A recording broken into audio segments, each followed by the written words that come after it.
Good afternoon, Penn State, and welcome to Santoro News. I'm your lead anchor, Robert Varner, and along with Ivan Yop, we're prepared to bring you the latest and greatest in security news. In today's news, the Internet of Things is becoming increasingly popular as breakthrough technology for Wi-Fi for your shower head, of all things, is finally hitting the market. I can't wait to pick up my wife one of those bad boys. And let me tell you, Ivan, sounds like some crazy stuff, doesn't it? Right you are, Bobby. You know, a lot of people are criticizing the Internet of Things, but I think it's a great idea. I was feeding my son the other day with a baby bottle that was connected to the Wi-Fi, and it was telling me how much I was feeding him. Crazy, right? It's amazing.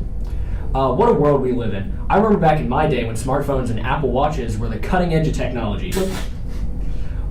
Wait, this just in. Are you getting this? Seems as if we have some breaking news for you guys. Yes, I'm getting this right now. There seems to have been a security breach on PNC's student online banking system. It seems as if the hacker was able to somehow break the encryption key and subsequently steal hundreds of PNC clients' credentials. Stolen data includes PNC usernames, passwords, as well as clients' personal information. Oh, I'm getting that too. Our information on the situation is very limited right now, but at face value, this seems like a cyber attack that will affect thousands of Penn State students, faculty, and community members alike. For more information, we take you to our leading field correspondent, Devin Victory, who is standing outside of State College's regional PNC office on College Avenue. Devin? Thanks, Bobby and Ivan. Please bear with me as more information is trickling in by the minute. It seems that sometime late last night, the hacker was able to break the encryption code that protects thousands of PNC's clients' personal information. I was recently informed by PNC's manager, John Johnson, that the attack is now being considered an inside job. A worker in PNC's IST department was able to pass along the encryption key to a Penn State student. This student was subsequently able to break into the system. That is all we have for now. Back to you, Bobby and Ivan. Thanks, Devin. Bundle up, you look cold out there. According to Jennifer Calonia of GoBankingRates.com, PNC's online banking system has faced criticism in the past for its lack of security and accessibility. She tells me that PNC has had a history of cyber attacks, especially DDoS, or Distributed Denial of Service attacks. This does seem to be the first time anyone has been able to successfully crack the encryption code, though. That's what I heard as well. And if I understand it correctly, this isn't the first time a member of the IT team has acted maliciously towards the company, right? Absolutely correct, Ivan. In fact, an inside job happened at Bank of America in 2009 in which an IT member installed, successfully, malicious software on the bank's ATMs, allowing to withdraw thousands of illegal dollars. Wow. According to Wired.com, a leader in the online technology community, the code used for the malicious attack came from Eastern Europe, most likely Ukraine or Russia. My vote's on Russia. Or the Ukraine. Yeah, Who knows? Who knows what they're up to?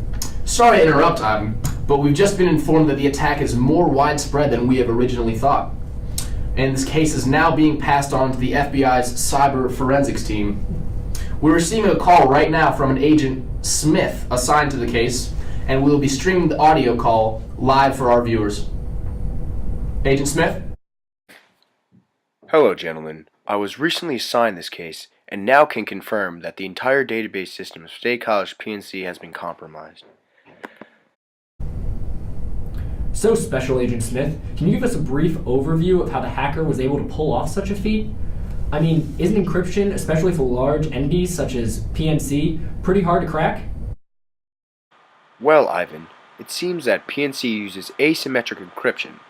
This means that two encryption keys are used. Key A is used to encrypt, and key B is used to decrypt. Since the hacker successfully decrypted the code, it seems that key B was passed along to the hacker by someone in PNC's IT department.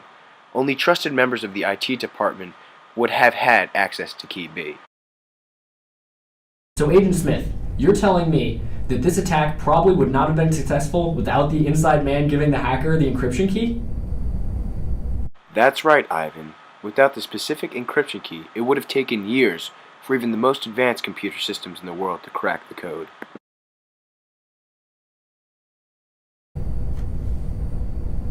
I'm getting word now that the FBI's cyber forensics team has finally tracked down the student hacker. It took them so long because the student was very smart at covering his tracks. Most likely something he learned in Dr. Santoro's class. Probably. The FBI was informing us that the student spoofed his IP address so that when the forensics team first was trying to track him down, they could not identify his IP address. Eventually, the forensics team was able to track down the hacker to a residential hall on Penn State's campus. Pennypacker, to be exact. We now have live footage of the FBI taking down the hacker. Take a look. Let's watch. Oh, yes. Oh, yes. I have all the PIN numbers and bank records that I could ever want. Ha ha ha. Woo! Let's go.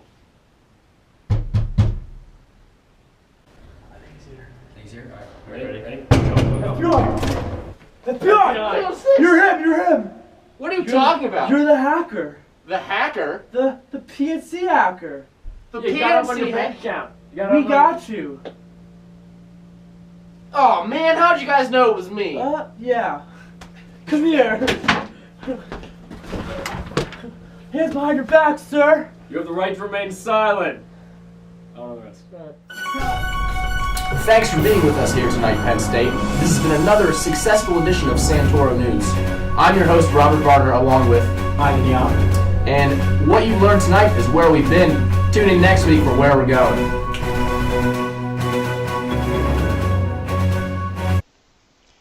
Here's 4 tips to stay safe while banking online. Be smart with your passwords. Make your passwords as long and complicated as you can. Use a combination of letters, numbers, and symbols, as well as capitals.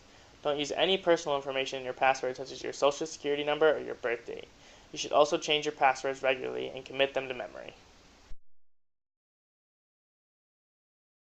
Only connect from secure locations.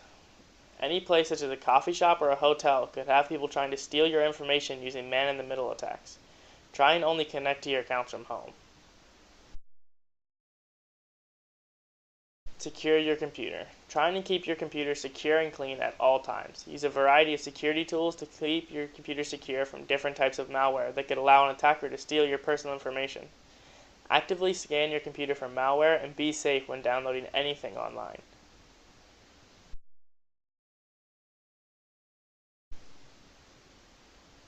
Be wary of attacks. When opening emails, always be aware of fake emails or spam. Never give out your personal information if you get an email asking for it. A bank will never ask you for your account name or password.